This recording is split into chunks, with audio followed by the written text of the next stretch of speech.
ఓం శుక్లాంబరధరం విష్ణుం శశివర్ణం చతుర్భుజం ప్రసన్నవదనం ధ్యాయేత్ సర్వవిఘ్నోపశాంతయే. ఓం సరస్వతీ నమస్తుభ్యం వరదే కామరూపిణి విద్యారంభం కరిష్యామి సిద్ధిర్భవతు మే సదా. ఓం గురుర్బ్రహ్మా గురుర్విష్ణుః గురుర్దేవో మహేశ్వరః గురు సాక్షాత్ పరబ్రహ్మ తస్మై శ్రీ గురవే నమః. ప్రస్తుతం మనం యోగ వాసిష్టం అనే గ్రంథంలో స్థితి ప్రకరణంలో రెండవ భాగంలోని విషయాలను తెలుసుకుంటున్నాం. ఆ విధంగా రామవశిష్ట మధ్య సంవాదం అనేది 8వ రోజు విచారణను పూర్తి చేసుకొని ఈరోజు 9వ రోజు విచారణలో భాగంగా అంశాలను తెలుసుకుంటాము. అందులో 9 గడిచిన జన్మల స్మరణ, అలాగే వివిధ అంశాల గురించి తెలుసుకుందాము. వశిష్ఠ మహర్షి: ఓ రామచంద్ర, ఇక మనం 9వ రోజు విచారణలో ప్రవేశిస్తున్నాం. నిన్నటి రోజు కాలుడు భృగు మహర్షికి చెప్పిన తత్వబోధ విన్నావు కదా. వినిన దానిలోని విశేషాలని చక్కగా విజ్ఞాన దృష్టితో మరల పరిశీలిస్తూ ఉండాలి సుమ. ఇప్పుడు మనం ఆ తర్వాతి విశేషాలను పరిశీలించబోతున్నాం. సావధాన చిత్తుడవై విను. ఆ కాలదేవుడు భృగువు ఇద్దరు ఆశ్రమ ప్రదేశం నుంచి బయలుదేరారు. దేవత, అప్సరస, సిద్ధ, కిన్నెర జన ప్రదేశములను దాటుకుంటూ సమంగా నది తీరం చేరారు. అక్కడ గల ఒక ప్రదేశంలోని ఒక వృక్షం కింద శుక్రుని చూచారు. అయితే అతడు మరొక శరీరం ధరించి ఉన్నాడు కదా, అందుచేత ఇతఃపూర్వపు స్థితి కంటే విలక్షణమైన రూపం, భావం కలిగి ఉన్నాడు. అతని ఇంద్రియములన్నీ ప్రశాంత స్థితిని పొంది ఉన్నాయి. మనస్సు సమాధిని అవతరించునుటచే తన చంచలత్వమంతా వీడి ఉన్నది.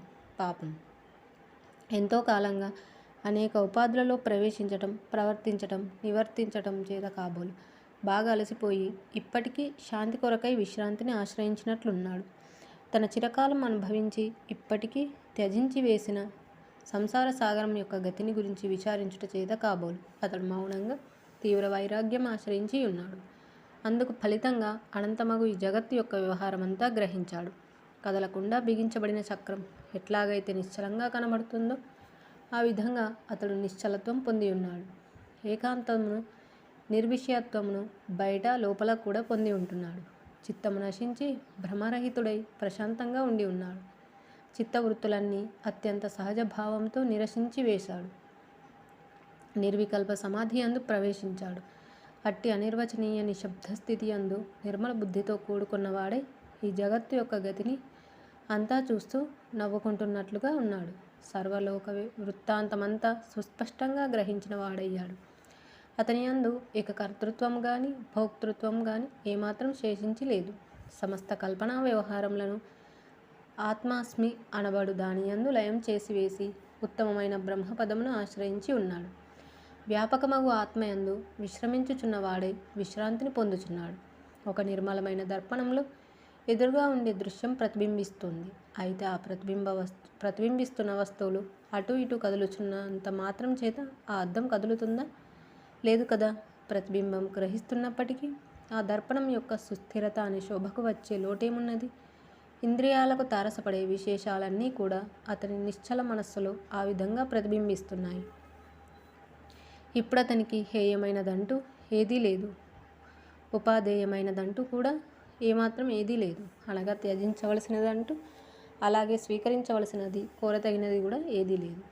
స్వంకల్ప వికల్పములన్నీ వదిలి జ్ఞానయుక్తుడై ధీరుడై ఉన్నాడు. భగవానుడగు కాలుడు భృగు మహర్షిని కళ్ళతోనే ఆప్యాయంగా సంబోధిస్తూ మరొక జన్మ యొక్క అనుభవం నందు తన్మయుడై ఉన్న శుక్రాచార్యుని చూపాడు. కాలుడు: ఓ భృగు మహర్షి, వాసుదేవుడు అనబడే ఈ మీ కుమారుణ్ణి చూచారా? ఇప్పటికి ప్రశాంతుడైనాడు. నిర్వికల్ప సమాధిని పొంది ఉన్నాడు. బ్రహ్మ ఋషి సత్తములైన మిమ్ములను సంతోషింపజేయుటయే మా వంటి నియతి స్వభావాలకు కర్తృత్వమైన విషయం కదా. అందుచేత ఇతనిని సమాధి నుండి మేల్కొల్పుటకు ప్రయత్నం చేస్తాను. ఇట్లు పలికి కాలుడు శుక్రాచార్యుని సమీపించాడు. ఓయి ప్రియ శుక్రాచార్య, లెమ్ము అని గంభీర స్వరముతో పలికాడు. ఆ శబ్దం వినగానే శుక్రుడు సమాధి నుండి మేల్కొన్నాడు. నెమ్మదిగా కనులు తెరిచాడు. సూర్యచంద్రుని వలె ప్రకాశించుచున్న కాల భగవానుని భృగువుని చూచాడు. తటాలున ఆసనం నుండి లేచి అయ్యలారా, శివకేశవుల దర్శనం ప్రసాదించిన మీ ఇద్దరికీ సాష్టాంగ దండ ప్రమాణం చేస్తున్నాను అని వినమ్రతతో పలికాడు. వారికి స్వాగత సత్కారాలు ముగిసిన తర్వాత ఆ ముగ్గురు ఒక శిలపై ఆసీనులయ్యారు.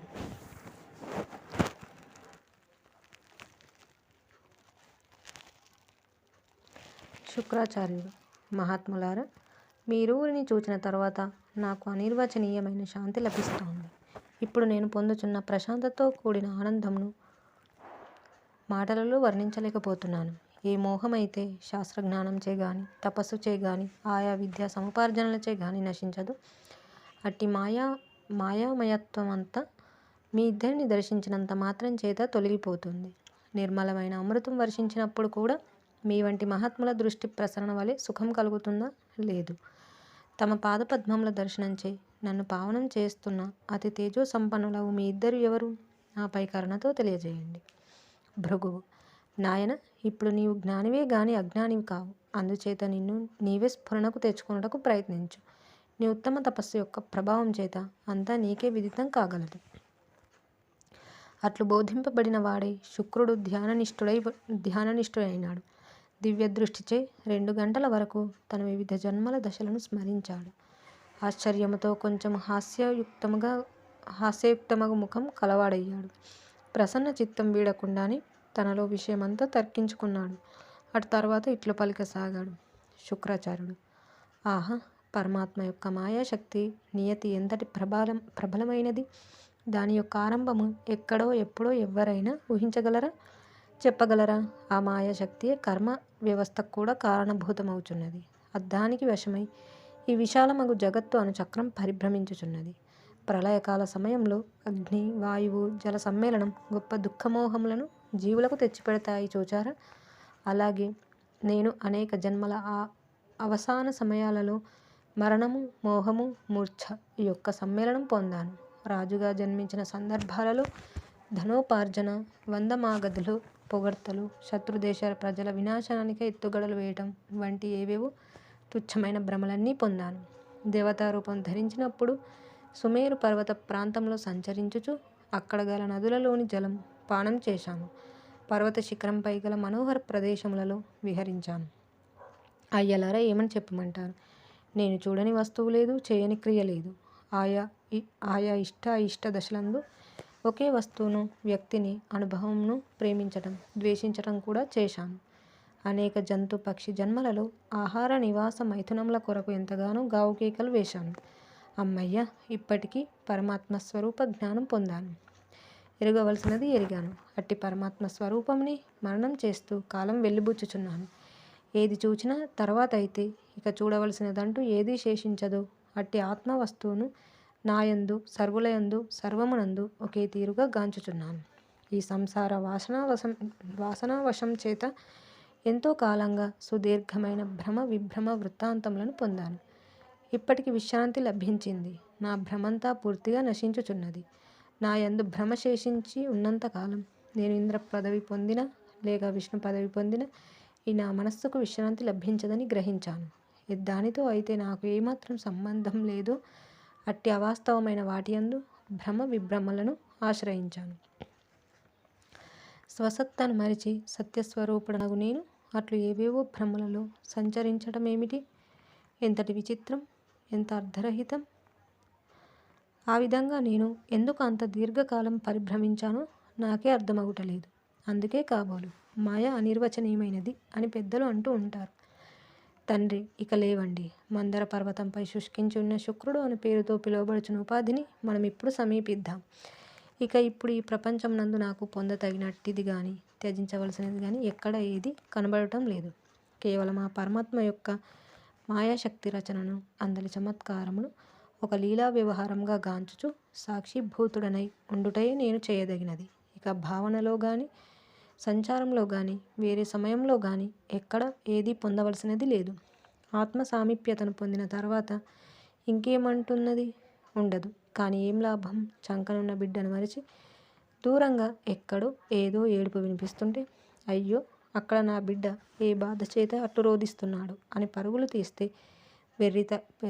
తీసే వెర్రి తల్లిలాగా అయినది నా సంచారమంతా.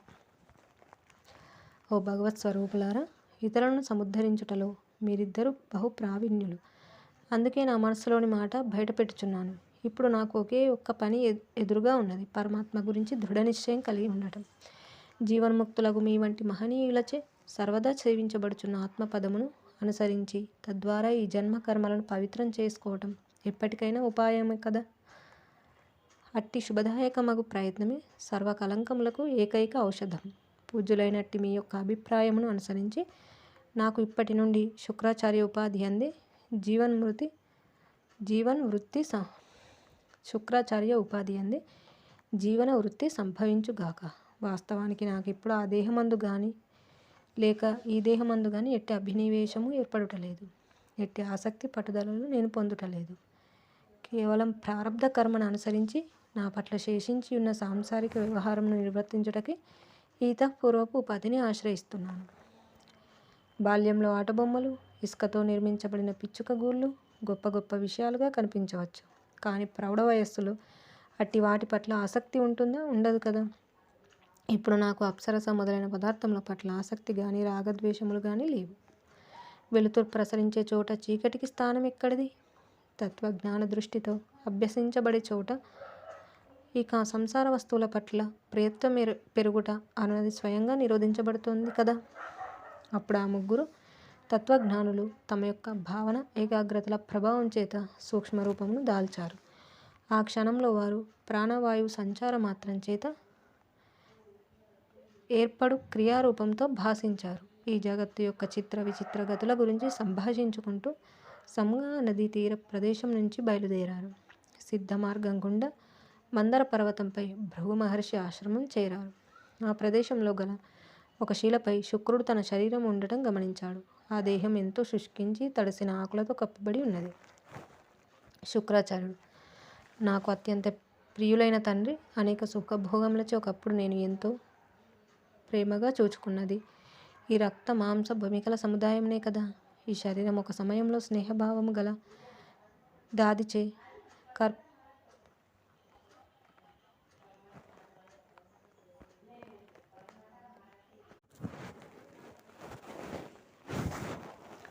కర్పూర చందనములతో చాలా కాలం లాలింపబడింది. ఇక్కడ గల కొన్ని ప్రదేశాలలో పూతీగలతోనూ పూలతోనూ ఊయలలు తయారు చేసుకుని ఆ ఊయలలో పవలించి పిల్లగాలులు ఆస్వాదిస్తూ ఉండేది. వివిధ స్త్రీ పురుషులచే వివిధ రీతులుగా చూడబడిన ఈ శరీరం ఇప్పుడు పాములేళ్లచే ఛిద్రం గావించబడింది. నేలపై మూగగా మౌనంగా నిద్రిస్తోంది. అనేక సుగంధములను ఆస్వాదించి అనుభవించిన దీనికి ఎట్టి గతి పట్టింది? ఆ శోభలన్నీ ఏమైనాయి? ఇప్పుడు ఇది శుష్కించి మృతప్రాయమై మిగిలి ఉన్నది. ఒకప్పుడు దేవకాంత పట్ల భోగేచ్ఛను కలిగించిన ఈ శరీరం ఇప్పుడు శవావతారం ధరించి పడి ఉన్నది. ఇప్పటి ఈ దేహం యొక్క నోరు ఒక బిలంలాగా ఉన్నది. సూర్యతాపంచే చర్మం కరడు కట్టిన ఉన్నది. ఈ ఎండిన దేహం చూచి వనంలోని మృగములు కూడా భయపడి దూరంగా నిలబడి చూస్తున్నాయి. గమనించారా? వివేకం కలిగి ఉన్న జీవుని దేహం, వాక్యము ఒక వర్చస్సు కలిగి ఉంటాయి. చూచారా?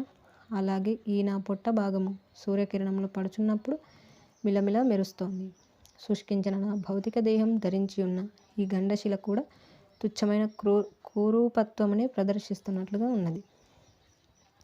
ఎండిన దేహం కలిగి ఉన్న ఈ పర్వత శిఖరం మూగగా మౌనంగా మానవాళిని సంబోధిస్తూ ఏదో ప్రకటన చేస్తున్నట్లున్నది. ఆ దేహం పెద్ద గొంతుకతో, ఓ జనులారా, మీ తుచ్చ భౌతిక శరీరములు చూచుకుంటూ ఆహా మేమెంత అందంగా ఉన్నామో అని భ్రమిస్తూ మురిసిపోతున్నారా? నన్ను చూడండి, మీ శరీరములన్నీ కూడా నా వంటివే కదా, స్వల్పకాలంలో ఎండి దుర్భరమైన అవతారం పొందబోతున్నాయి అని గుర్తు చేస్తున్నట్లున్నది. శరీరం కలిగి ఉన్నందుకు ఉత్తమ వివేకముకై ప్రయత్నించకుండా కంచర గాడిదల వలె కాలయాపన చేస్తున్నందుకు ఈ జీవునిపై జాలితో తాను కృంగుచున్నట్లున్నది. ఓ నా పాంచభౌతిక శరీరమా, నేను నీ యందు కొంతకాలంగా ఉండకపోవుటచే నీవు శబ్ద స్పర్శ రూప రసగంధములు లేనిదానివయ్యావు. నీ యందు ఎట్టి లోభం లేకపోవుటచే నిశ్చింతగా నిర్వికల్ప సమాధిని అవలంబించి తీవ్ర తపస్సు చేస్తున్నట్లుగా కనబడుచున్నావు. మహాత్ములారా, చిత్తము అనే పిశాచం నుండి ముక్తి పొందిండుటచే ఈ దేహం నిశ్చయంగా సుఖంగా కాలయాపన చేస్తోంది. అయ్యో, దైవవశాత్తు ఎప్పుడు ఏ విపత్తులు వచ్చి పడబోతున్నాయో అని ఈ జీవుడు సర్వదా అనుభవిస్తూ ఉండే తెలియని భయం ఈ దేహానికి లేదు. చిత్తము అనే బేతాళుడు శమించుటచే ఇది ఆనంద కళను అనుభవిస్తోంది. ఇట్టి ఆనంద కళ వ్యాపకమైన సామ్రాజ్యం వలె చక్రవర్తికి మాత్రం చేకూరబోతుందా? లేనే లేదు. ఈ దేహం యొక్క సంశయాలన్నీ నశించాయి. ఓ మహాజ్ఞానులకు సద్గురువులారా, ఈ దేహమును చూస్తున్నారు కదా, ఇది ఎట్టి కౌతుకము లేకుండా సర్వకల్పనా జాలములను రహితం చేసుకొని ఈ వనమునందు ఎంత ప్రశాంతంగా చక్కగా పవళించి ఉన్నదో కదా. చిత్త చాంచల్యం అనేక కామక్రోధ మోహములచే చాపల్యము పొంది అత్యంత సంక్షుభితమై ఉన్న చిత్తము అనే కోతి శరీరము అనే వృక్షంలో విచ్చలవిడిగా సంచరిస్తోంది. ఇక ఈ జీవుడికి శాంతి ఎక్కడిది? అట్టి చిత్తము ఇతనిని అనంత సంఖ్యలో స్థావర జంగమ యోనులలో పడవేస్తోంది కదా. అయితే ఈ శుక్రాచార్య దేహం మాత్రం చిత్తము చేసే పిచ్చి పనుల నుండి తప్పించుకొని ఇక్కడ విశ్రమిస్తోంది. దూరంగా జరుగుతున్న సింహము ఏనుగుల గుంపులయు దీనిని భయపెట్టుట లేదు. యువతుల చర్మ సౌందర్యం కానీ, ధన దాహాదులు కానీ, స్వలాభాదులు కానీ, సాధిక్యతలు కానీ ఈ దేహం మననం చేయటం లేదు. అందుచేతనే దుఃఖరహితంగాను బ్రహ్మానందమునందు మునిగి తేలుచున్నట్లుగాను నాకు కనిపిస్తోంది. సమస్త ఆశలకు, హృదయ పరివేదనలకు, జ్వరములకు హేతు కేవలం అజ్ఞానమే కదా. అట్టి అజ్ఞానాంధకారం పటాపంచలు కావాలంటే మనోరహితత్వము అనే చేతి దీపం చక్కగా వెలుగుతూ ఉండాలి. సర్వ సాధనల యొక్క పవిత్రాక్షం మనోరాహిత్యమేనని జ్ఞానులు అంటూ ఉంటారు. అట్టి అమనస్కం తప్ప ఈ జీవులకు నిజమైన శ్రేయస్సు కలుగజేసేది ఈ జగత్తులో ఇంకేమున్నది? గొప్ప తపస్సుల యొక్క అంతిమ ఫలితమా అన్నట్లుగా ఈ దేహం గొప్ప అనమస్కం అనుభవిస్తోంది. అయ్యలారా, మనోరాహిత్యం సంపాదించినట్టి గొప్ప బుద్ధిమంతులు సుఖము యొక్క పరాకాష్ఠను దర్శించుచూ ఉంటారు. సౌభాగ్యవశం చేత కాబోలు ఈ దేహం ఏ దుఃఖము సంతోషము లేకుండా మనస్సును వదిలించుకొని శాంతంగా ఉన్నది. జై శ్రీరామ్. ఈ విధంగా మనకి ఇక్కడ ఆ కాలుడు మరియు భృగు మహర్షి, శుక్రాచార్యుడు తను ఎన్నో జన్మలను ఎత్తి చివరగా ఒక చెట్టు కింద కూర్చొని జ్ఞానం వైపుగా తన మనస్సును మళ్లించి తపస్సు చేయడము, అక్కడికి ఆ యొక్క భృగు మహర్షి కాలుడు వెళ్ళి నిలబడడంతో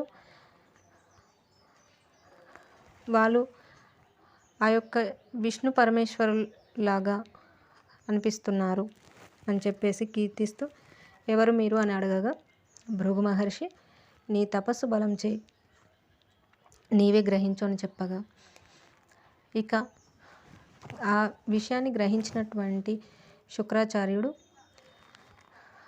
తన యొక్క జన్మ పరంపరను గుర్తు చేసుకొని ఈ మనో సంకల్పంతో ఎంతటి అజ్ఞానంలో పడిపోయాను, ఇప్పుడు నాకు వాటితో ఎలాంటి అవసరము లేదు, ఇక నేను నా పూర్వ శరీరమైనటువంటి శుక్రాచార్యుని శరీరమే తీసుకుంటాను, అంటే సాంసారిక విషయాలు అనేవి చేయవలసి ఉన్నందువల్ల నేను